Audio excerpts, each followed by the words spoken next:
It's time for another Out of Bounds Rewind with Bo Bounds on ESPN 105.9 The Zone.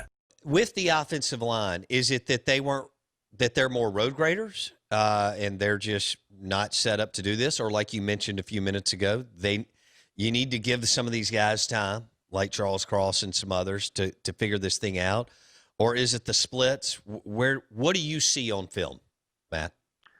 People who played offensive line are saying that those splits are a huge issue. I didn't play, on the offensive line. Don't know what it feels like. I understand it, cerebrally, but I don't understand it physically because I never had to do it.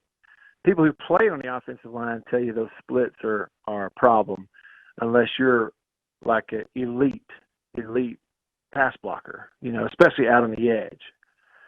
So that's something to consider. That tells me that if you're going to continue to do it, you solve it in two ways. And one is reps and experience, and the other is recruiting.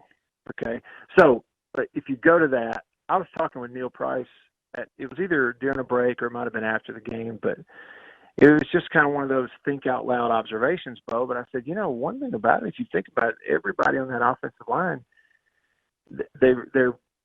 yes, they practiced here since they started practice in September with the full speed reps of trying to block people in this kick slide protection when you're soloed with no help.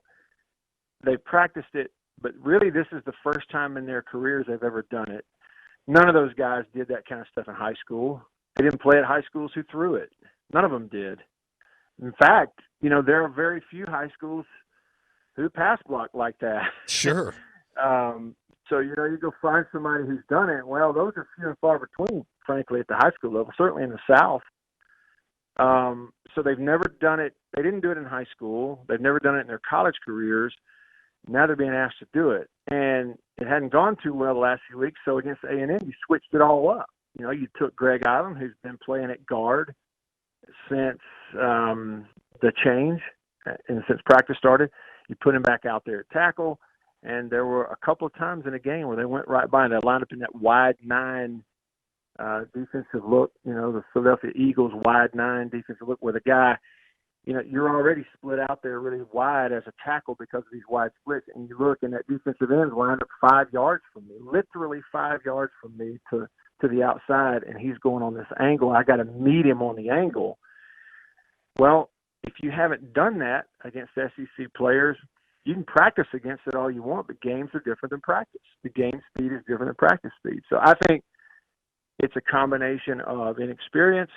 It's a combination of a lack of familiarity with what they're doing. They haven't done it in games. They weren't recruited to do it. Doing it for the first time, lining up against Arkansas and Texas A&M and those guys in Kentucky who are capable SEC players, and you're learning a hard lesson. Don't miss one moment of the Out of Bounds Show with Bo Bounds. Weekdays, 7 a.m. till 10 a.m. on ESPN 105.9 The Zone.